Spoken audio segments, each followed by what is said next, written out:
ሰው እንዳላደገና እንዳደገ የሚያውቀው ማን ብቻ ነው? እግዚአብሔር ብቻ ነው። በምን ታውቃለህ እንዴ? ሰው እኮ እያመነዘረ እያየኸው ራሱ እኮ ውስጡ ምን እንደሚያስብ እኮ አታውቅም።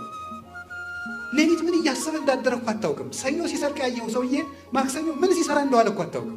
ለመነገጃ ያወጣችሁትን ብር ውለት አድርጋችሁ ለምን ትቆጥራላችሁ? ትርፉ ለራሳችሁ ነው። የምንሰጥም ለቤተ ክርስቲያን ስንሰጥ ራሳችን ለማትረፍ ነው። ጸሎትንም እንደዚያው ውሰዱት። እግዚአብሔር በቀን 1 ሰዓት ስጡኝ የሚለው 23 ሰዓት ባርኬ እንድሰጣችሁ ነው። መንገድ ላይ ያዕቆብ መሽቶበት ሎዛ ሲደርስ ደንጊያ ተንተርሶተኛ መሰላሏ ከምድር እስከ ሰማይ ተተክላ ነበረ። ከመሰላሏ ጫፍ ላይ ዙፋን ተዘርግቷል። እዚያ ላይ ንጉሥ ተቀምጦባታል። ባጭሩ ያች መሰላል እመቤታችን ናት። የመሰላሏ ጫፏ ማለት የእመቤታችን ሕሊናዋ ነው። እዚያ ላይ ንጉሥ መቀመጡ ወደ ድንግል ማርያም ሕሊና ከእግዚአብሔር በቀር ሌላ ነገር ገብቶ አያውቅም። ፈጽሞ ገብቶ አያውቅም። የድንግል ማርያም ራስ ግን እግዚአብሔር ነው። ሕሊናዋ ውስጥ ከእግዚአብሔር ውጭ ሌላ ነገር አስባበት አታውቅም። ስለዚህ ምትባላለች የእግዚአብሔር ከተማ ትባላለች። ይኸውላችሁ ከመሰላሏ ስር የተኛ ሰው በመሰላሏ ላይ ጫፏ ላይ ካለው ንጉሥ ጋር ይገናኛል። ከድንግል ማርያም ስር የወደቀ ሰው ከመሰላሏ ጫፍ በሕሊናዋ ከተማ በማኅፀኗ ከተማ ካደረው ከንጉሥ ክርስቶስ ጋር ይገናኛል። እኔ ከመሰላሉ ስር አልተኛም ካልክ ንጉሡ ከላይ ተቀምጦ ግን መገናኘት እንደማትችል እወቀው።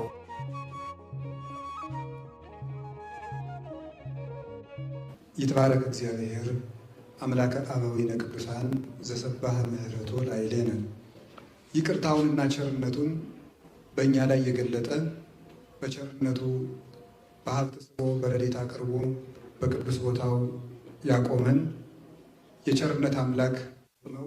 ስለ ቸርነት ሥራው ሁሉ ከባሕሪ አባቱ ከአብ ከባሕሪ ሕይወቱ ከመንፈስ ቅዱስ ጋር አንድ ለምትሆን መንግሥቱ ክብር ምስጋና ይግባው።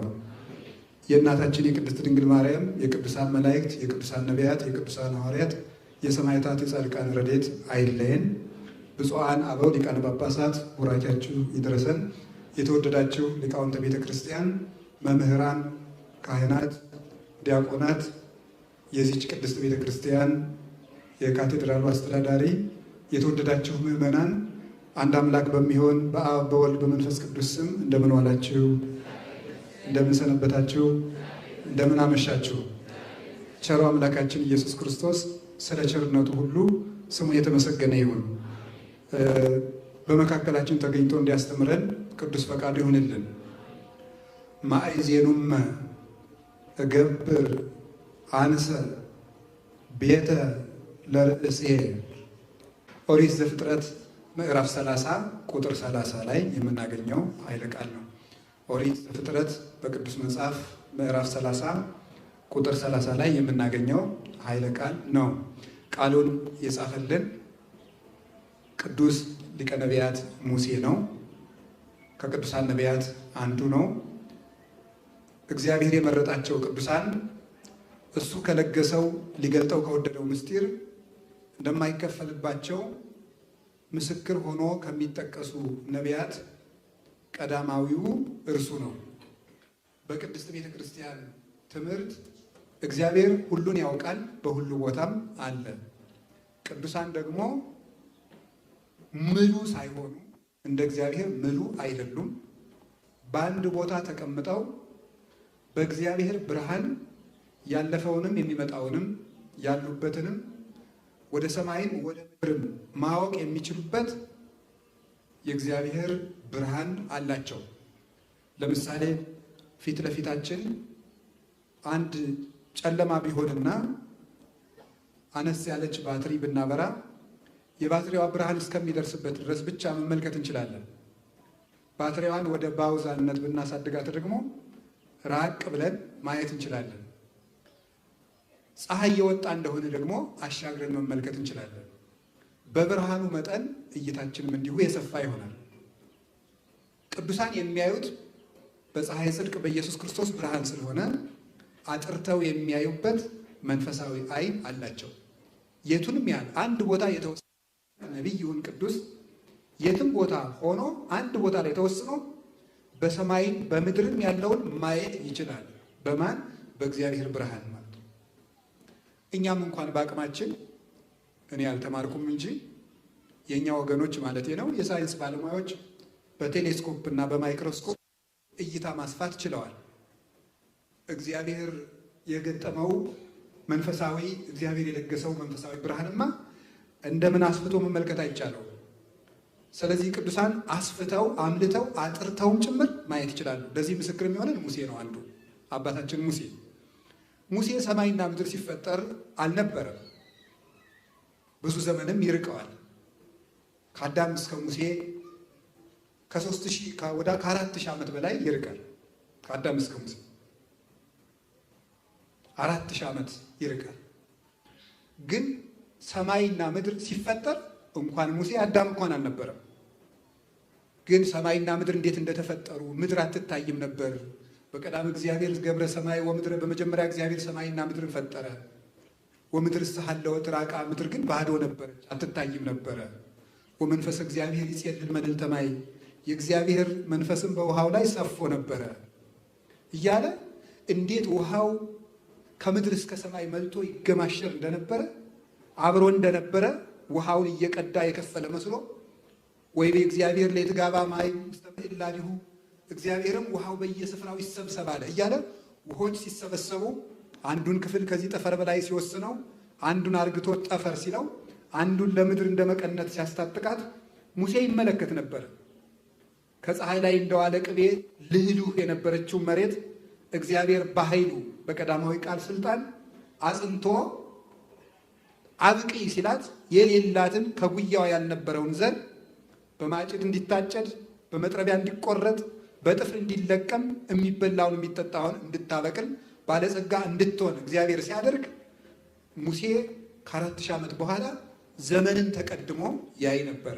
ዘመንን ተቀድሞ ፀሐይ፣ ጨረቃ፣ ከዋክብት በሰማይ ላይ ሲያበሩ ይሄ የምታዩት ሰማይ ጠፈር የሚባለው ብጽብጽ ውሃ ነበረ። ከውሃ ነው። ሰማይ ማለት በግዕዙ ስዕለ ማይ ማለት ነው ይላሉ ሊቃውንቱ። ስዕለ ማይ ማለት ከውሃ የተሰራ የተቀረጸ ማለት እና ውሃውን አርግቶ ነው እግዚአብሔር ጠፈር ያለው። ይህ ውሃ ሲረጋ ሙሴ ዘመንን ስው አቅርቦ ባይኑ ያየው ነበረ። ከዘመን በፊት የነበረው ዘመን ሳይፈጠር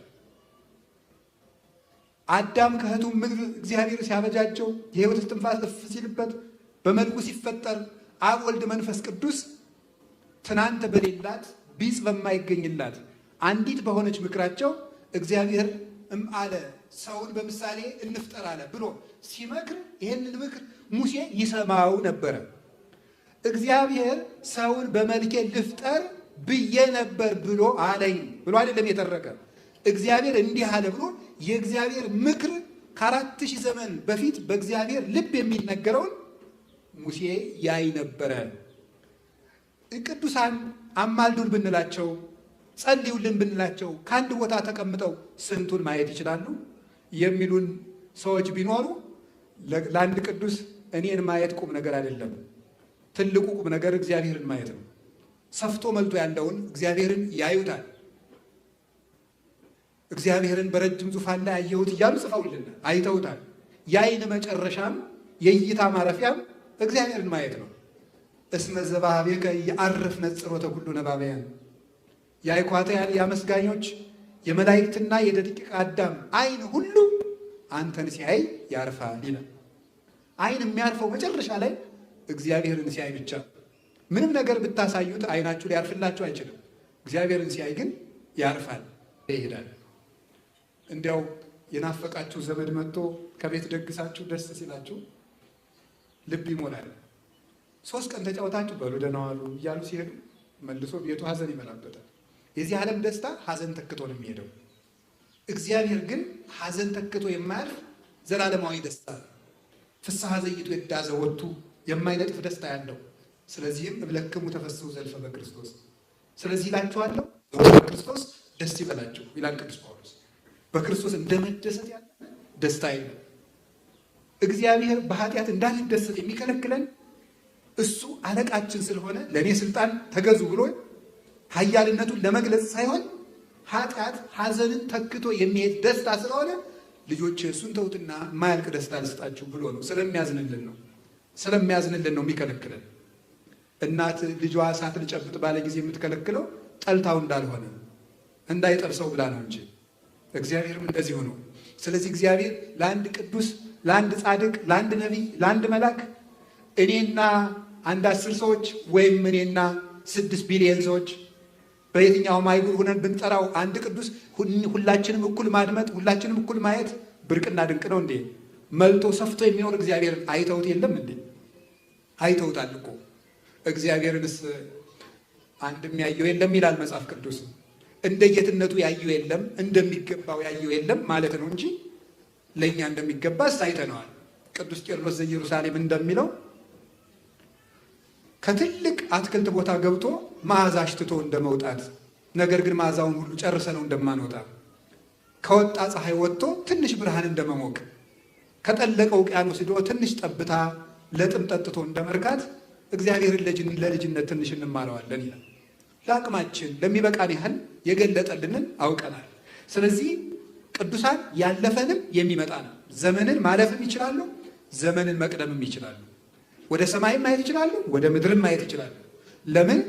ዓይናቸው ላይ የሚቆመው ብርሃን ፀሐይ ዘዘልፈ ያበርህ ዲበ ቅዱሳን፣ ሁልጊዜ በቅዱሳን የሚያበራው ጠፈር ደፈር ወይም ተራራና ጠፈር ምሸት የማይከለክለው እውነተኛው ፀሐይ ክርስቶስ ነውና። የሚገርመው አንድን ቅዱስ በዚህ ቀን እገሌ ያረፈ ይልና ስንክሳር በወር ግን መልሶ በዚህ ቀን እገሌ ያረፈ አይልም። በዓመቱ አንድ ጊዜ ተርኮት ነው የሚሄደው። አብርሃም፣ ይስሐቅ፣ ያዕቆብን ግን በወር በዚህ ቀን የአብርሃም፣ የይስሐቅ፣ ያዕቆብ መታሰቢያቸው ነው ይላቸዋል። እነዚህ ቅዱሳን አባቶቻችን የእምነት ዕንቁና ፈርጥ ናቸው። እግዚአብሔር በእነሱ ትከሻ ላይ ወርዶ ነው ዓለምን የጎበኘው። ቃል ኪዳንንም እንዳይበጠስ የቀጠለው በእነሱ ሰንሰለትነትም ነው። ስለዚህ አብርሃም፣ ይስሐቅ፣ ያዕቆብ የማይረሱ ናቸውና የያዕቆብን ትንሿን ታሪክ አንስተን ለዛሬ እንድንማማር እግዚአብሔር ቢፈቅድ መርጠናል ማለት ነው። ይህን ቃል አሁን የነገርኳችሁን ቃል ያዕቆብ ነው የተናገረው። አባታችን ያዕቆብ የይስሐቅ ልጅ ነው፣ የርብቃ ልጅ ነው፣ የኤሳው ወንድም ነው።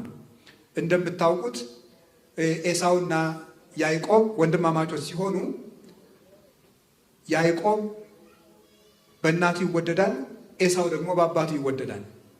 ኤሳው አዳኝ ነው፣ ያዕቆብ ደግሞ ቤት የሚውል ሰው ነው። ከዕለታት አንድ ቀን የምታውቁት ታሪክ ነው። እናቱ ለያዕቆብ ምግብ ሰጥታው ሲበላ ኤሳው አደን ሳይቀናው ውሎ ደረሰና እባክህን አብላኝ አለው። ብኩርናህን ለእኔ ስጠኝና አበላሃለሁ አለው። ምን በዚህ ብኩርና ምን አግኝቼበታለሁ? ለዕለት እንጀራ የማይሆን ብኩርና ውሰደው አለው። ብኩርና አንዱ ችግሩ ምድራዊ ነገር ሲያሰጥ አለመታየቱ ነው። ብኩርናውን እኔ ምን አግኝቼበታለሁ በዚህ አለና በል የእግዚአብሔርን ስም ጠርተህ ስጠኝ፣ ሰጠው። እንካ ብላ ብሎ ሰጠው፣ በላ። በአጭር ቃል እያብራራሁት ልሄድ በኋላ የምንቆይበት አንድ ርዕሰ ጉዳይ ስላለ ርዕሳችን ይህን እዚሁ እየነገርኳችሁ ነው የምሄደው። ብኩርና ሃይማኖት ነው። የእግዚአብሔር ልጆች ሃይማኖት ነው። ክርስትና ንጽህና፣ መንፈሳዊነት ነው። ሰይጣን እኛን ከሚታገልበት መንገዶች አንዱ በዚህ ነገር ምን ተጠቅመህበታል ነው የሚለው። ይኸው ጸሎት መጸለይ ከጀመርክ ብዙ ቀን ሆነ፣ ግን ምን አተረፍ? እግዚአብሔር አንዱንም ጥያቄህን እንኳን አልመለሰልህም። እስከ ዛሬ ገንዘብህ አይበረክትም። እስከ ዛሬ ያመሃል። እስከ ዛሬ ጠላቶች አሉ። እስከ ዛሬ የትም ሄደህ ከስረህ ትመለሳለህ። ምንም ያላተረፍክ ሰው አይደለህ እንዴ? እና እግዚአብሔር ምን ሊያደርግልህ ነው እንደዚህ የምታደርገው ይላል። ተስፋ ሁልጊዜ በዓይን አይታይም፣ ዕለቱንም አይደርስም። ይህም እግዚአብሔርን መፈታተን ነው። ክርስቶስንም ለምድራዊ ሀብት ብቻ ተስፋ ካደረግነው ከሰው የባስን ምስኪኖች ነን ይላል ቅዱስ ጳውሎስ። ይሄንን ይላል። ልክ ኢዮብን ሚስቱ እግዚአብሔርን ስደብና ሙት እንዳለችው፣ እግዚአብሔር ከዚህ በላይ ምን ሊያደርግ ነው? ስደበውና ሙት እንዳለችው ምን ሊያደርግልህ ነው እግዚአብሔር ይለናል። የዚህ ጊዜ ነው መንቃት። እግዚአብሔር በሚደርስበት ቀን እኛ ሰልችተን እንዳንገኝ ማለት ነው። ከዚያ በኋላ ለፍተን እግዚአብሔር መልስ በሚሰጥበት ቀን እኛ ሰልችቶን እንወጣለን።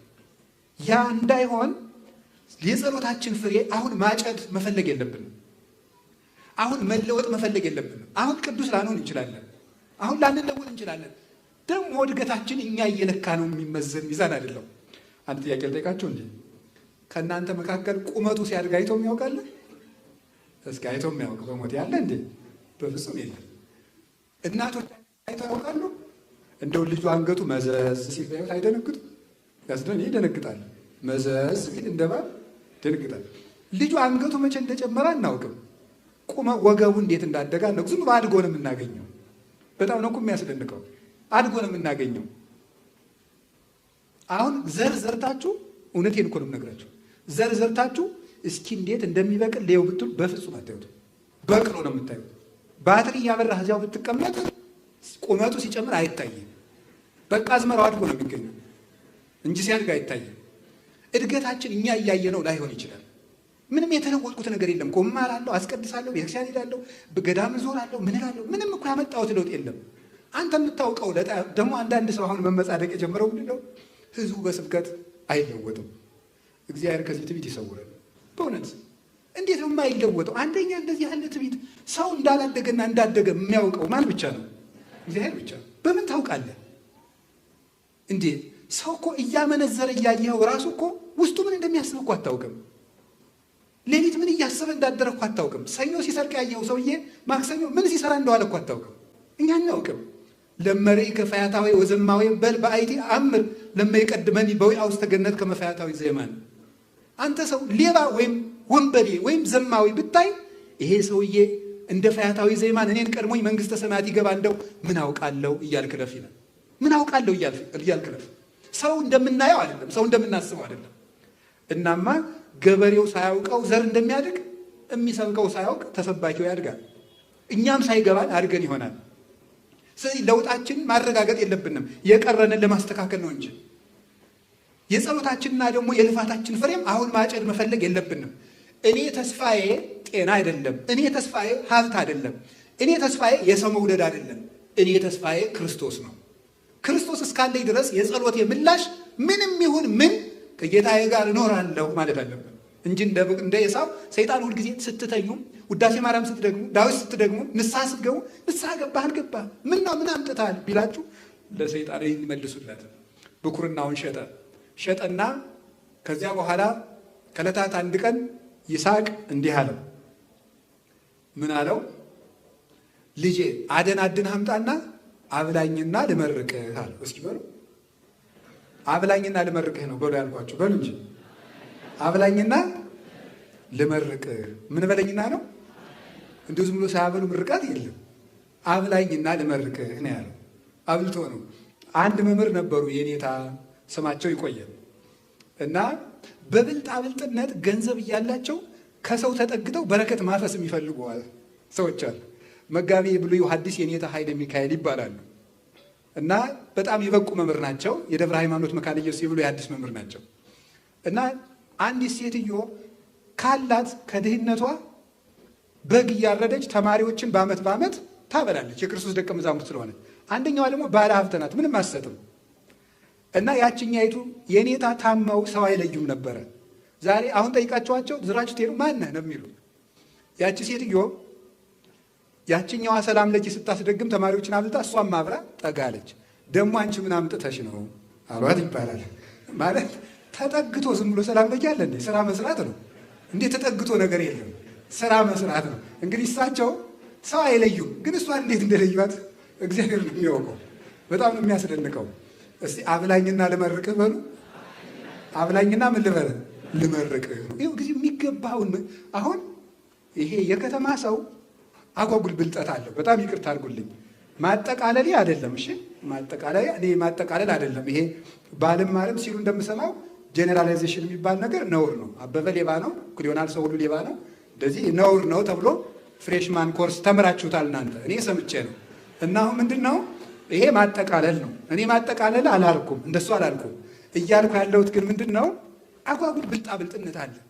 በቃ ቤተ ክርስቲያንን ጠበቅን መስሏችሁ እባብ ያየ በልጥ ደነገጠ እንደሚባለው ብራውን ለቤተ ክርስቲያን ምን ያደርግላታል? ለቤተ ክርስቲያን አባቶች ምንድን ያደርግላቸው የሚል አለ።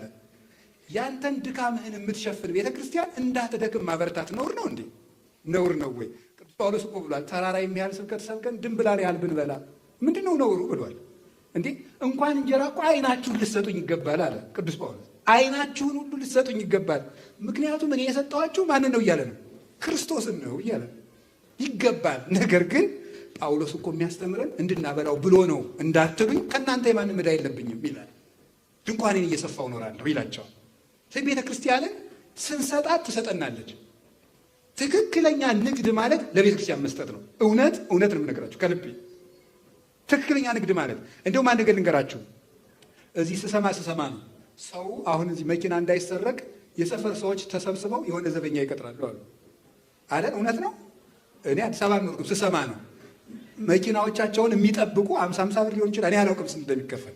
መኪናውን የሚጠብቁ ፓርኪንጉን የሚጠብቁ ዘበኛ፣ የጋራ ዘበኛ ይቀጠራል። ያን ብር የምታወጡት ለምንድን ነው? የምታወጡት? የበለጠ እንዳይወሰድባችሁ።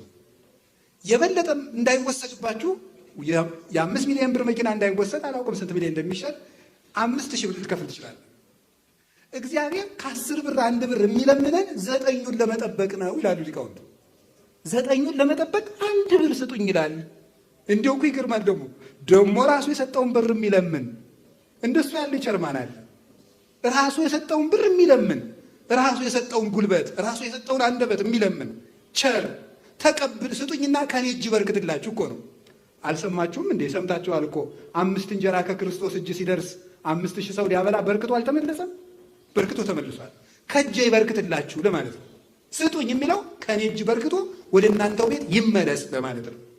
አሁን ለዚህ ቤተክርስቲያን ለደቡብ ኦሞ አብነት ትምህርት ቤት ለምእመናን ለስብከተ ወንጌል ስናወጣ እኔ እውነቴን ነው ለቤተ ክርስቲያን ውለታ እንደዋላችሁ መቁጠር የለባችሁ። እኔ እንደውም ከህሊናችሁ እንዲጠፋ የምፈልገው እንድትሰጡ ብቻ ሳይሆን ሰታችሁም ቤተ ክርስቲያን እኮ እኛ የሰራናት እኛ የምናኖራት ብላችሁ እንዳታስቡን። እየነገዳችሁ ነው። ጥያቄ ልጠይቃችሁ። አንድ ዕቃ የሆነ ሀገር ውጭ ሀገር ሄዳችሁ 50 ሺህ ብር ገዛችሁት። ኢትዮጵያ አምጥታችሁ 100 ሺህ ብር ትሸጡታላችሁ። 50 ሺህ ብሩን ለዚያ ነጋዴ ስትከፍሉት ውለታዬን እንዳትረሳ 50 ሺህ ብር ከፍያለሁ ትላላችሁ? አትሉ? ትላላችሁ? ምዕመናን ለምን ነው የማትሉ? ለራሳችሁ ትርፍ ስለሆነ። ለራሳችሁ ለመነገጃ ያወጣችሁትን ብር ውለታ አድርጋችሁ ለምን ትቆጥራላችሁ? ትርፉ ለራሳችሁ ነው። የምንሰጥም ለቤተ ክርስቲያን ስንሰጥ ራሳችን ለማትረፍ ነው። ጸሎትንም እንደዚያው ውሰዱት። እግዚአብሔር በቀን 1 ሰዓት ስጡኝ የሚለው 23 ሰዓት ባርኬ እንድሰጣችሁ ብሎ በቀን 1 ብር ለዘበኛ አልከፍልም ካልክ ዕቃው እንደሚወሰደው ሁሉ ለእግዚአብሔር አልሰጥም ማለት ሌላውን በት ነው። አትጠብቀው። እጅህን ከኔ ቤት አንሳ፣ ረድኤትህን ከኔ አርቅልኝ ማለት ነው። እንደዚህ ማለት የምንሰጠው ለዚህ ነው። ከዚያ በኋላ አብላኝና ልመርቅ ሲባል ኤሳው አደን ሄደ። ያዕቆብ ቶሎ ብሎ ከእናቱ ጋር ተባብሎ ተመሳጥሮ በጉን አርዶ የኤሳውን ልብስ ለብሶ አቀረበና ተመረቀ። በክርስትና መዘግየትም ዋጋ ያስከፍላል። ኤሳውን ዋጋ ያስከፈለው አንዱ መዘግየቱ ነው። ቀድሞ ብኩርናውን መሸጡ ነው። ኋላ ደግሞ ዘገየ። ያዕቆብ ግን ፈጥኖ በረከትን ተቀበለ። ለክርስትና ዳተኛ መሆን አያስፈልግም። ፈጥኖ መስራት፣ መልካም ነገርን ለነገ ማኖር አያስፈልግም። ስለዚህ ኃጢአት ስራ ሲል ነገ እሰራለሁ በለው። ቢያንስ እንኳን እግዚአብሔርን ፈልገህ ኃጢአትን መተው ባትችል ነገ እሰራለሁ እያልክ ነው። ክፋትን ነው ለነገ ማለት ነገ ሌላ ጊዜ ማለት ቢያንስ እንኳን መንፈሳዊ ባኑ ኃጢአትን መልካም ነገርን ግን አሁን ነው መስራት ያለብን። አሁን ያዕቆብ ግን ፈጥኖ አቀረበ። እዚሁ እየተረጎምኩት ነው የማይል ስለማልመለስ ያዕቆብ ክርስቶስ ነው ይላሉ አባቶቻችን። ለአባቱ የሚወደውን ምግብ ማቅረብ የቻለ እሱ ክርስቶስ ነው ይላል። ለአባቱ የሚወደውን ምግብ ይስሐቅ የሚወደውን ምግብ ይስሐቅን እግዚአብሔር አብ ብሎ እግዚአብሔር የሚወደውን መስዋዕት ያቀረበ ክርስቶስ ዛይረገ ላውሁ ርሶ ጣነው መስዋዕት ስሙረ ራሱን ለአባቱ የተወደደ ንጹህ መስዋዕት አድርጎ ያቀረበ አንከረ አብ ዝንቱ መስዋዕት ይላል ዮሐንስ አፈወርቅ። አብ ከዚህ መስዋዕትነት የተነሳ አደነቀ። ሁላችን ለእግዚአብሔር ደስታ መሆን ስላልቻል እግዚአብሔርን ስላሳዘን አንድ የሚደሰትበትን መስዋዕት ይሻ ነበር እኛን ይታረቀ ዘንድ። ስለዚህ የገዛ ልጁ መስዋዕት ይሆን ዘንድ ፈቀደ። እግዚአብሔር ወልድም ከአባቱ ጋር አንድ በሆነች ምክሩ ራሱን መስዋዕት አድርጎ በዚያ የተወደደ መስዋዕት ራሱን ከአባቱ ከመንፈስ ቅዱስ ከራሱ ጋር ራሱን አስታርቆ እኛን አስታርቆ በእኛ ተገብቶ መታረቂያ ታራቂ አስታራቂ ሆኖ እርቅን ፈጸመልን። ያዕቆብ የሚወደውን ምግብ ተቀብሎ ሰጥቶ ለአባቱ ለይስሐቅ በረከት ለልጆቹ እንደተቀበለ ክርስቶስ ራሱን ለአብ መስዋዕት አድርጎ አቅርቦ ለራሱም ጭምር ለሊሁ በግ ራሱ በግ ነው። ለሊሁ ሊቀ ካህናት ሰዋኢ ራሱ ሊቀ ካህናት ነው። ለሊሁ ተወካፌ መስዋዕት ምስለ አብ ወመንፈስ ቅዱስ ከአባቱና ከመንፈስ ቅዱስ ጋር ደግሞ ራሱ መስዋዕት ተቀባይ ነው። ስለዚህ ያዕቆብ ምግብ አቅርቦ የተወደደ ምግብ ለልጆቹ በረከት ሰጠ። ክርስቶስ ራሱ ሰውቶ ለ12 ደቀ መዛሙርቱ በረከት መንፈሳዊትን ሰጠ። እንዲህም ብለን ከቅዱስ ጳውሎስ ጋር እናመሰግነዋለን። ይትባረክ እግዚአብሔር አቡሁ ለእግዚእነ አምላክነ ወመድኃኒነ ኢየሱስ ክርስቶስ ዘባረከነ በኩሉ በረከት መንፈሳዊት ዘበሰማያት በእግዚእነ ኢየሱስ ክርስቶስ። ኤፌሶን ምዕራፍ 1 ቁጥር 4። በጌታችን በመድኃኒታችን በኢየሱስ ክርስቶስ በመንፈሳዊ በረከት በሰማያት የባረከን የጌታችን የመድኃኒታችን የኢየሱስ ክርስቶስ እግዚአብሔር አባቱ ይመስገን ብለን እናመሰግናል። መንፈሳዊ በረከት ስለሰጠን። መንፈሳዊ በረከት በሱ ሌላ ጊዜ ትማሩታላችሁ። መንፈሳዊ በረከት ከነዓንን አይደለም አሁን የሰጠን። ከነዓንን ቢሰጠን ኑሮ የሆነ ጊዜ ፍልስጤማውያን ያጠፏታል፣ የሆነ ጊዜ ፋርሳውያን፣ የሆነ ጊዜ ባቢሎናውያን ያጠፉብን ነበረ። አሁን ግን ማይጠፋ ርስት ሰጠን። እንደ ኦሪትን ጠብቀን ረጅም ዕድሜ አይደለም የሚሰጠን፣ የዘላለም ሕይወትን የሚሰጠን። ማርና ወተት አይደለም የሚያበላን የሚያጠጣን፣ ማር ራሱን ወተት ራሱን ነው የሚመግበን። መታሰቡ የጣፈጠ ኢየሱስ ክርስቶስ ጥዑም ስሙ ጥዑም ምግባሩ ጥዑም ዝክሩ ይላል ቅዱስ ሳዊሮስ ዘአንጾኪያ። ስሙ የጣፈጠ ስራው የጣፈጠ መታሰቡ ጥዑም የሆነ ክርስቶስ እሱን እንድንመገብ አደረገን። ያዕቆብ ለ12 ልጆቹ በረከት ሰጠ። ክርስቶስ ለ12 ደቀ መዛሙርት ይህን በረከት ሰጠ። ተሰዶ ሄደ። ከዚያ በኋላ ኤሳው በቅናት ሊገለው ስለነበረ ተነሳና ወደ ሶሪያ ሄደ። ወደ ሶሪያ ሲሄድ ይሄም የሶሪያ መንገድ ክርስቶስ በሰማይ ስጋ አላመጣም፣ ስጋ አልለበሰም፣ ስጋ አልፈጠረም። እያይረጋ ለእሙ ውስተ ሰማያት ከመ ትጽንሶ በህየ፣ እናቱን በሰማይ ትጸንሰው ዘንድ ወደ ሰማይ አላሳረጋትም ይላል አባ ጊዮርጊስ ሲናገር። ወደ ሰማይ አላወጣትም እንጂ እናቱን ወደ ሰማይ ጸንሶ እንደ ልዕልናው በሰማይ መጸነስ ይገባው ነበር፣ እንደኛ በምድር ሳይሆን። ግን የእኛን ስጋ ወዷልና መፍቀር የሰብ ነውና ቅዱስ ኤፍሬም ደስ የሚያሰኙ ምስጋና እኔ ይገርመኛል። ጥያቄና መልሱ አንሶ ሰው ውስተ ዓለም ይላል። በዚህ ዓለም ተመላለሰ። ለምን ስትሉት ሱማሪውቱ መፍቀር የሰብ ቸር ሰው ወዳጅ ነውና ይላል። ሰውን ስለሚወድ በዚህ ዓለም ተመላለሰ። ስለዚህ በእኛው ስጋ መካት ስለነበረበት ያዕቆብ በከነዓን አይደለ በሶሪያ ሄዶ ተሰዶ ትውልድ አፍርቶ መጣ። ያዕቆብ ብቻውን ሄደና 70 ነፍሳትን አፈራ።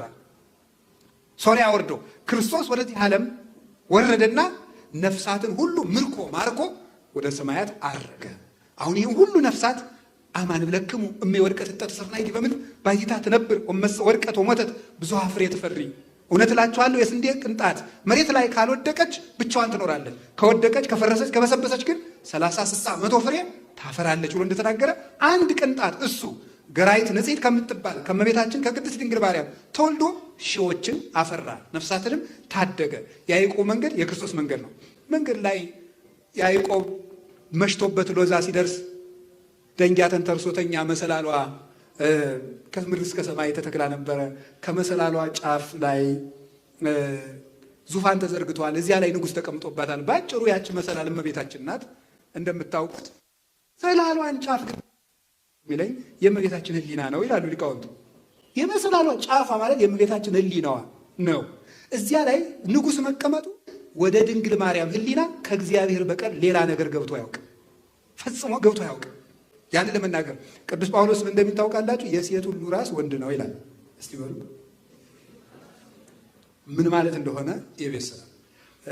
እሺ ብዙ ትርጉም አለው፣ ግን የሴት ሁሉ ራስ ወንድ ነው ማለት ሴቶች ነፍስ መለየት ከጀመሩ ጀምሮ በወንዶች ሕሊና እንዴት እንደሚታሰቡ እያሰቡ ነው የሚኖሩ ማለት ነው። ግልጽ ነው።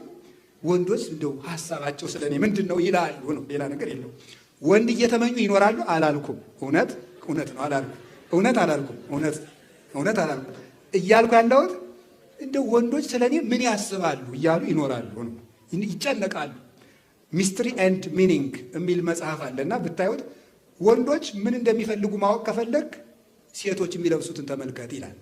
አያችሁ፣ ሴቶቹ የሚለብሱት ወንዶች የሚፈልጉትን እያጠኑ ነው ማለት ነው። ግልጽ ነው። እናንተ የምትወዱትን ነገር ይለብሳሉ። እሺ፣ ግልጽ ነው አይደል? ስለዚህ እናንተ ማየት ብታቆሙ እህቶቻችን አለባበስ ጥሩ ያደርጉ ነበር ማለት ነው። እናንተ እያያችሁ እኮ ነው እነሱን አጉል ችግር ውስጥ የከተታችኋቸው። እውነት ከልቤ ነው። ስለዚህ ማስተካከል አለባችሁ። ይህን ችግር የፈጠራችሁት ወንዶች ናቸው። አሁን ጾታ የለኝም፣ መነኩሴ ወንድ ሴት አይባልም። ጾታ የለውም መነኩሴ ማለት ነው። ከቃሉ ጋር ናችሁ። እግዚአብሔር ከሁላችን ጋር ይሁን። ስለዚህ አሁን ይህን መጽሐፍ የጻፈው ጃማይካዊ ነው። ወደ ክርስትና ተጠምቆ የጻፈ ሰው ነውና እዚያ ላይ ሲጽፍ እንደዚህ ብሎ ተናግሮ በጣም ሲደንቀኝ ነበረ። ለሁሉም ነገር የሴት ሁሉ ራስ ምንድን ነዋል? ወንዶች። የድንግል ማርያም ራስ ግን እግዚአብሔር ነው። ሕሊናዋ ውስጥ ከእግዚአብሔር ውጭ ሌላ ነገር አስባበት አታውቅም። ስለዚህ ምን ትባላለች? የእግዚአብሔር ከተማ ትባላለች። የእግዚአብሔር ከተማ ማለት ምን ማለት ነው? በከተማ ውስጥ የገሌ ከተማ ከተባለ ይኖርበታል ማለት እንደሆነ ድንግል ማርያም ሕሊናዋ የእግዚአብሔር ገንዘብ ነው። ሌላ ነገር ምንም ርስት የለውም። እሷ ሳላውቅ የሚለው ይሄንን የሕሊና ማህተም የሚመለከት ነው። እና ሞት በእሷ ላይ ርስት ያጣው የአዳም ዘር መሆኗ እንዲታወቅ ሞተች እንጂ በእሷ ላይ ሞት ርስት የለውም። ምክንያቱም ቅዱስ ጳውሎስ እንደነገረን የኃጢአት ደመወዝ ሞት ነው ይላል። እንግዲያውማ ድንግል ማርያም ኃጢአት ከሌለባት የምን ደመወዝ ሞት ከእሷ ይኖረዋል? የለባትም። የሞተችው ሰው ስለሆነች ነው። የልጇን መንገድ መከተል ስለነበረባት የአዳም ዘርም ስለሆነች ነው። እንዲህ ያለች ከተማ ነበረች። እናማ ወደ እሷን ተንተርሶ ያዕቆብ ይኸውላችሁ ከመሰላሏ ስር የተኛ ሰው በመሰላሏ ላይ ጫፏ ላይ ካለው ንጉሥ ጋር ይገናኛል። ከድንግል ማርያም ስር የወደቀ ሰው ከመሰላሏ ጫፍ በሕሊናዋ ከተማ በማኅፀኗ ከተማ ካደረው ከንጉሥ ክርስቶስ ጋር ይገናኛል። እኔ ከመሰላሉ ስር አልተኛም ካልክ ንጉሱ ከላይ ተቀምጦ ግን መገናኘት እንደማትችል እወቀው እላለሁ። እንደዚህ ለሚል ሰው እናንተ ግን እድለኞች ነን። ከዚች መሰላል ስር ወድቀን ንጉሱ ከከተማዋ ላይ ሆኖ ብርሃኑን ወደኛ ያወርዳልና መላእክትም ወደኛ ይወርዳሉና። እዚያ በኋላ ያዕቆብ ሄደና ሶርያ ሲደርስ አንድ የውሃ ጉድጓድ ደረሰ። ከውሃ ጉድጓዱ ሲደርስ ምን ሆነ? እረኞች ተሰብስበው ትልቅ ደንጊያ ተገጥሞ ነበር። ያን ገጥሞ ከፍቶ ማጠጣት አቅቷቸው ደካሞች ስለሆኑ እሱ ምንድነው የማታጠጡት? አይ ብዙ ካልሆን ብቻችን አይሆንልንም አሉ። ያዕቆብ ክንደ ብርቱ ነው። ብቻውን ብድግ አደረገና አጠጣለ። ደንጊያ ቤተ ክርስቲያንን ተጭኗት የነበረ ርግማን ነው። ተሰብስበው የነበሩት እረኞች ደግሞ ያንን መርገም ማንሳት ያልቻሉ ነቢያት ነበሩ።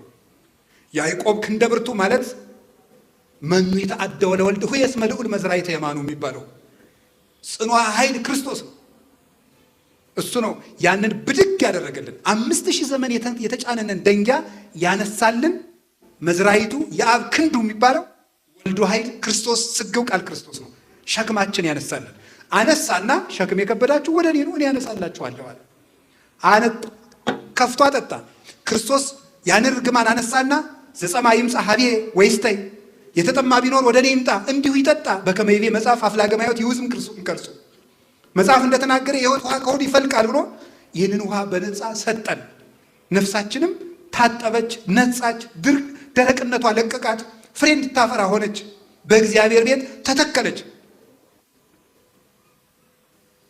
አሁን ይህን አጠጣና ራሔል ውሃ ልትቀዳ መጣች። እሷም አጠጣች፣ እቤቷ ወሰደችው። ተነጋገሩ ዝምድናቸውን፣ ሚስት ሆነችው። መጽሐፍ ቅዱስ ላይ አንዳንድ ነገር በጣም ይገርማችኋል አይደል? እንደው የትልልቅ ሰዎች ሚስቶች ውሃ ሲቀዱ የሚታጩት ለምን ይመስላችኋል? ይገርመኛል። የሙሴ ሚስት ውሃ ስትቀዳ ነው የታጨችው። የርብቃ የይስሐቅ ሚስት ውሃ ስትቀዳ ነው የታጨችው። ራሔል ውሃ ስትቀዳ ነው የታጨችው። ምን ይመስላችኋል ይህ ነገር? እናንተ ምን የምትቀዳ ነው የምታጩት? ድምፅ ሪከርድ የምታደርግ ነው ወይስ ምን የምትቀዳ ነው የምታጩት? እና ይሄ ውሃ ሲቀዱ ማጨት ማለት ዝም ብሎ እንዳይመስላችሁ። መጽሐፍ ቅዱስ ላይ ዝም ብሎ የተቀመጠ ነገር የለም። ውሃ ሲቀዱ የታጩት ምን ማለት ነው? ቃለ እግዚአብሔር ስትቀዳ የተገኘችውን እግዚአብሔር ክርስቶስ ለክብር ያጫታል ማለት ነው። ፋርኩክሙ ለአሐዱ ምጥ ዘውቱ ክርስቶስ ይላል ቅዱስ ጳውሎስ። ለአንድ ሙሽራ አጫችኋለሁ እርሱም ክርስቶስ ነው ይላል። ስለዚህ መታጨቱ እነዚያ ንጹሐን እናቶቻችን የንጽሕት ነፍስ ምሳሌ ናቸው። ቃለ እግዚአብሔር ሲቀዱ የተገኙት ከቤተ ክርስቲያን ጉድጓድ መጽሐፍ ቅዱስን ሲቀዱ፣ መንፈሳዊ ሕይወትን ሲቀዱ፣ ጸሎትን ሲቀዱ፣ ትሕትናን ሲቀዱ የተገኙትን ክርስቶስ ለክብር ያጫቸዋል። ሚስትም ስታጩ ቃለ እግዚአብሔር የምትቀዳውን ነው ማጨት። ጸቃው ይሁዝም ከናፈረ ዘማ የተባለችውን ያይደለ ከነደዳችሁ ግስ ተምራችሁ ወቁት። አልናገርም፣ እውነት አልናገርም። እወቁ ይሄንን ማለት ነው። አንዳንድ ጊዜ ማናደድም አለብኝ። ለምን? እንድትማሩ ነው። በእርግጥ አትማሩ እናንተ። ቢነዳችሁ ተስፋ ነው የምትቆርጡ። እንዲሁ በጣም ይገርማል እኮ እንዲሁ በጣም የሚያስደንቅ ነው። የዚህ ዘመን ሰው ሲነደው፣ ድሮ አባቶቻችን ነዶ ክፉ ጎረቤት ዕቃ ያስገዛል ብለው ነዷቸው ይሰሩ ነበር። የዚህ ሰው ዘመን ሰው ከነደደው እንደ ሃማ ተሸፋፍኖ ነው የሚተኛ። አይሰራም። አተኙ። ሲነዳችሁ ስሩ። እውነት ሲነዳችሁ ሲሩ፣ ሲነዳችሁ ጸልዩ። ሲነዳችሁ ነው መስራት። ተናዶ መስራት እንጂ ተናዶ ይጽፋል አሉ አባቶች። ተውሽ እሱ ይቆየን ጊዜ እንዳይረዝም። ራሔልን አገባ። ራሔል በጣም መልከኛ ነበረች። ወደዳትና እሷን ሊያገባ ሲጠይቅ ትልቂቱ ልያ እንዲሁ መልኳ እንዲያ ነበረ፣ በሰውኛው ማለት እንዲያ ነበርና ስለማይዳር ልያ ናት ራሔል ናት አሉና በጨለማው ልያ እንዳሉለት። በጣም ግርም ነው የሚያደርገው እኮ ዲያብሎስ እኮ ስንቱን ልያ ራሔል እያስመሰለ ያቀርብልናል። እኔ ሴት አላልኩም፣ እናንተ ሰዎች ናዛኝን አላልኩም። እንዴ ሰው ልባችሁ ከሴት ብቻ ነው እንዲህ ያለው። እኔ አላልኩም፣ እያልኩ ያለሁት ሌላ ነው። ስለዚህ ስንቱን ልያ ራሔል እያስመሰለ ያቀርባል ማለት ሌላ ነገር ነው የማወራው እኔ። የማይረባንን ነገር የሚረባ እያስመሰለ ይሰጠናል ልላችሁ ነው። በምንወደው ነገር ተቀብቶ የሚገለን ነገር ሊቀርብልን ይችላል። በምንወደው ነገር ተሸፍኖ የሚያጠፋን ነገር ሊቀርብልን ይችላል። እሱ ነው ነገራቸው የፈለግኩት። በራሔል ስም ልያ ያቀረበችለት ሲያያት ልያ ናት። ሲነጋደል ሁሉ ስለ ያ መሆኑ የታወቀው አይምሯችን ሲበራልን ነው። ችግሩ የኃጢአት ክፋቱ የሚታወቀው ሰርተው ሲጨርሱት ነው የሚያስጠላ። ሲሰሩት አይጠላም፣ ሲጨርሱ ነው። ወሶበ ተረክቦ ለኃጢአቱ ይጸላ ያለው ቅዱስ ዳዊት ይሄንን። ከዚያ በኋላ እንዴት እንዲህ ታደርገኛለህ አለው።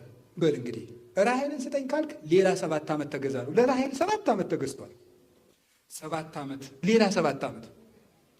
ከዚያ በኋላ ደመወዝ ስጠኝ አለው። ደግሞ ሌላ 7 ዓመት ተገዛ። ራሔልን ማገባ ስንት ሆነ? ለራሔል 7 ተገዝቶ ልያን አገባ። እንደገና ስጠኝ ሲለው ሌላ 7 አስገዛው። እንደገና ደግሞ ለደመወዝ አለና 7 ስንት ሆነ? እኔ መጽሐፍ ቅዱስ ላይ አንድ የሚያስደንቅ ነገር ለያዕቆብም እነዚያ ቀኖች እንደ ጥቂት ቀን ሆኑለት ይላል። ምክንያቱም ራሔልን ይወዳት ነበርና 21 ዓመት ስለ ራሔል ውበት ጥቂት ሆኖ ተነገረ።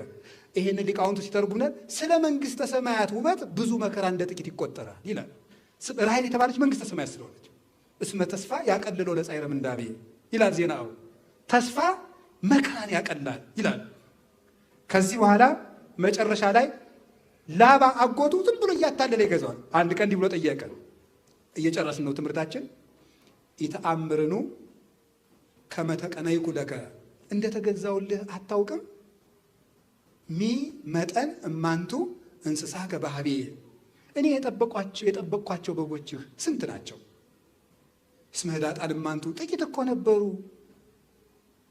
ወባረኮን እግዚአብሔር በእግረ ዚአዬ እኔ ወጥቼ ወርጄ ስጠብቃቸው ጊዜ የእኔ እግር ከአንተ ቤት ሲገባ ጊዜ እግዚአብሔር እኮ በእኔ በጎችህን ባርኮልህ ነው አለና ማይዜኑመ እገብር አንሰ ቤተ ለርእሴ እኔ ለራሴ ቤት የምሰራ መቼ ነው አለ። እስኪ እርሱም በሉ እኔ ለራሴ በሉ ቤት የምሰራ መቼ ነው በሉ። ማን ነው እንደዚህ ያለ? አባታችን ማን ነው? ያዕቆብ። ሁልጊዜ ለአንተ 21 ዓመት አንድ ጊዜ በአንዲቱ ልጅ አንድ ጊዜ በአንዲቱ ልጅ አንድ ጊዜ በደሞዝ እያመካኘ 21 ዓመት ለአንተ ቤት አኖርከኝ፣ ለእኔ ደግሞ ቤት የምሰራ መቼ ነው አለ። ያዕቆብ 3 በትሮችን አዘጋጀና አንዱን ቅጥልጣል አደረገው። ቅጥልጣል ማለት ዝጉርጉር ማለት ነው። ይሄ ማለት ለምሳሌ 5 ሴንቲሜትር እዚህ ላይ ይልጠውና እዛ ደግሞ ጥቁር ያደርገዋል። ቀጥሎ 5 ሴንቲሜትር ይልጠዋል። እንደዚህ ያደረገ ዝጉርጉር አደረገው። ቅርፍቱን ነጭና ጥቁር ሆነ ማለት ነው። ከዚያ ሁለቱን ጨርሶ ላጣቸው፣ አንዱን በትር ብቻ ዝጉርጉር አደረገው። በጎቹ ሲጠጡ ውሃ ሲጠጡ ያዕቆብ እነዚያን በትሮች እያሳየ ያጠጣቸዋል። ከኋላ አውራ በጎችና አውራ ፍየሎች አንድ ይሆናሉ። ፍየሎቹና በጎቹ እየጠጡ አውራዎቹ ደግሞ ከሴቶቹ ከአንስት በጎችና ፍየሎች ጋር አንድ ይሆናሉ።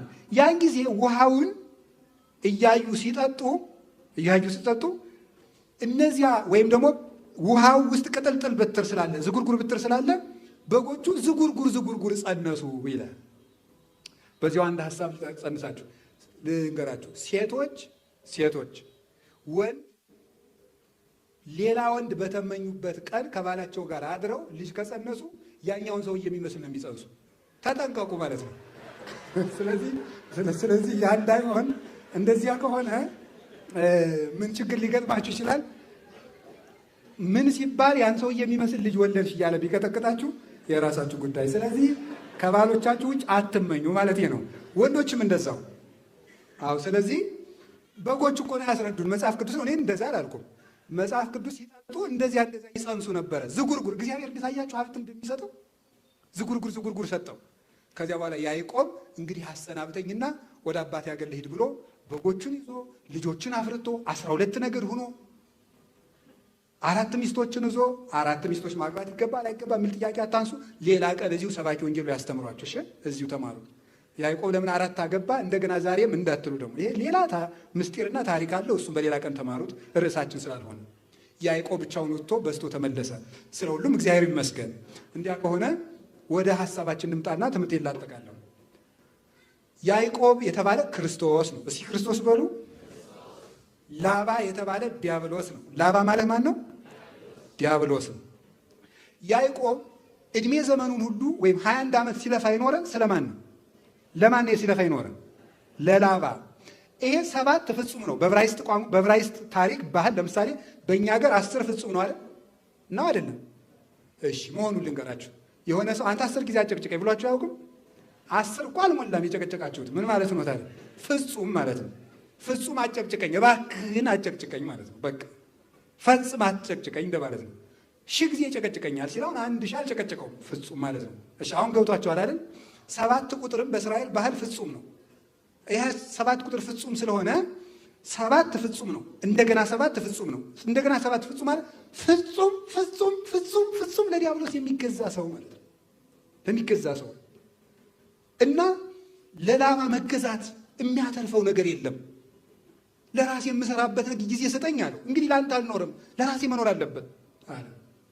በአጭሩ በትምህርቱ ማስተላለፍ የፈለግኩት ለዲያብሎስ ስንሰራ ከመኖር ያድነን።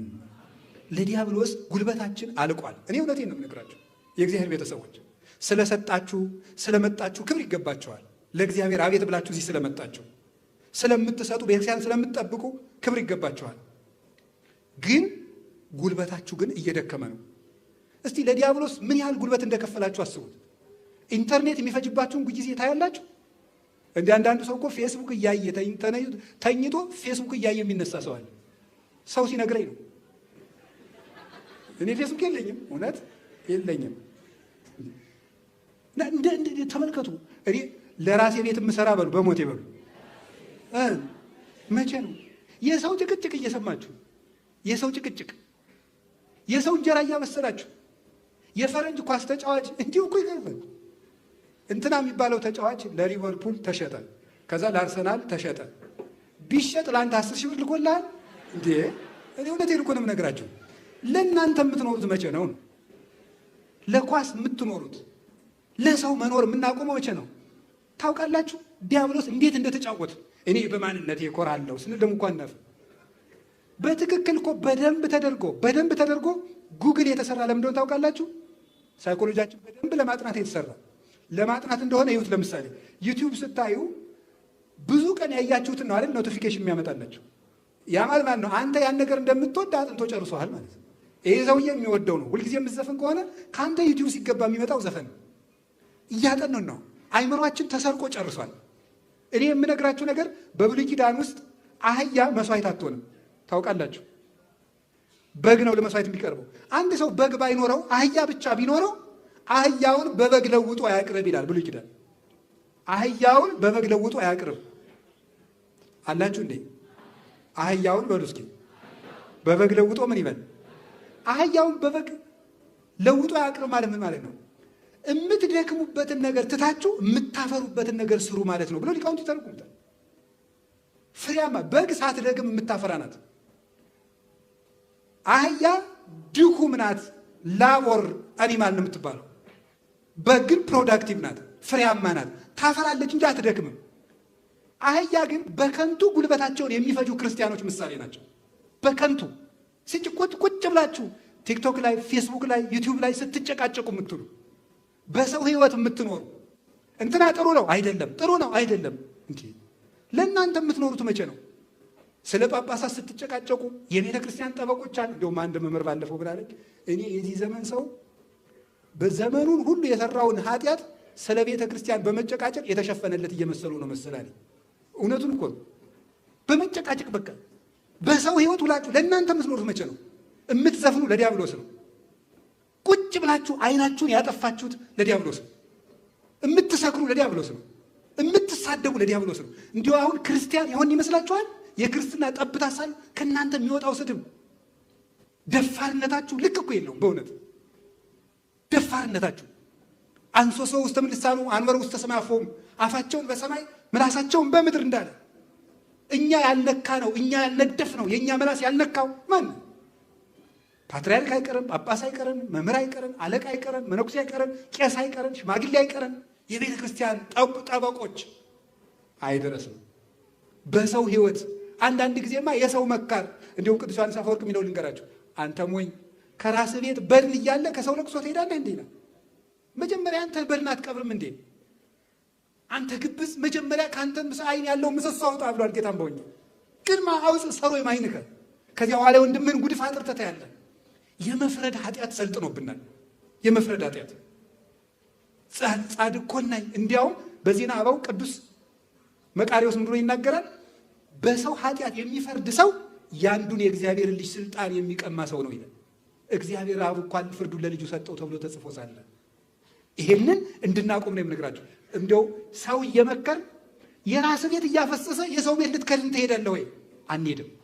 እኔ የእግዚአብሔር ቤተሰቦች ዛሬ መናገር የምፈልገው ደቡብ ኦሞ ሀገረ ስብከትንም ለመስራት አጠቃላይ የኢትዮጵያ ቤተክርስቲያንን ለመስራት ራሳችንን መስራት አለብን። ለራሴ ቤት የምሰራ በሉ መቼ ነው በሉ እንጂ ለራሴ ቤት የምሰራ ሁለት ነገር ነው የምትሰሩት። አንደኛ ለራሴ የሚሆን ልብ የሚኖረኝ መቼ ነው ነው። ለሰው ያልተሸጠ ባላወቀው በሰማው ባየው ነገር የማይታዘዝ የታረመ ልብ የሚኖረኝ መቼ ነው? የታረመ ዓይን፣ የታረመ እጅ፣ የታረመ እግር፣ የታረመ አንደበት፣ ልቅም ያለ ሰብዕና የሚኖረኝ መቼ ነው? ለራሴ መስራት። የተሰሩ ክርስቲያኖች የተሰራች ቤተክርስቲያንን ይሰራሉ፣ ያኖራሉ፣ ያቆማሉ። የፈረሱ ቤተክርስቲያኖች ማንን ያቆረዱ? ቤተክርስቲያን ያፈርሳሉ። የሶሪያ ቤተክርስቲያን እንዲሁና የፈረሰችው በሌሎች ብቻ እንዳይመስላችሁ ምዕመናን ጣልቃ ገብተው በመፈትፈታቸው ነው። ህይወታቸውን አያንጹም፣ ግን ጳጳሳቱን ያምሳሉ፣ ሲኖዶሱን አስተያየት ይሰጣሉ፣ ሁሉን ይተነትናሉ፣ ይተቻሉ። ሁሉ አዛዥ ሆነ።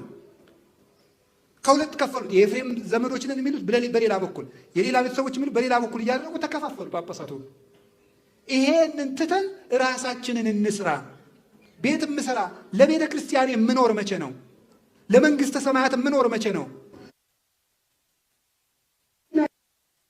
ትሉ ነው። ሃይማኖት መሰረት፣ ፍቅር ግድግዳ፣ ተስፋን ጉልላት አድርጋችሁ ራሳችሁን ስሩ። የእግዚአብሔር ቤተሰቦች በእውቀት ራሳችሁን ስሩ። ለቤተ ክርስቲያናችሁ ስሩ፣ ነግዱ፣ ተማሩ። ለራሳችሁ መስራት ባይሆንላችሁ እንኳን ለቤተ ክርስቲያን ስትሩ ስራ ስሩ እምላችሁ ይህንን ነው። ለሰው እንጀራ ማብሰያ አትሁኑ። ለዲያብሎስ መንግስት አትስሩ።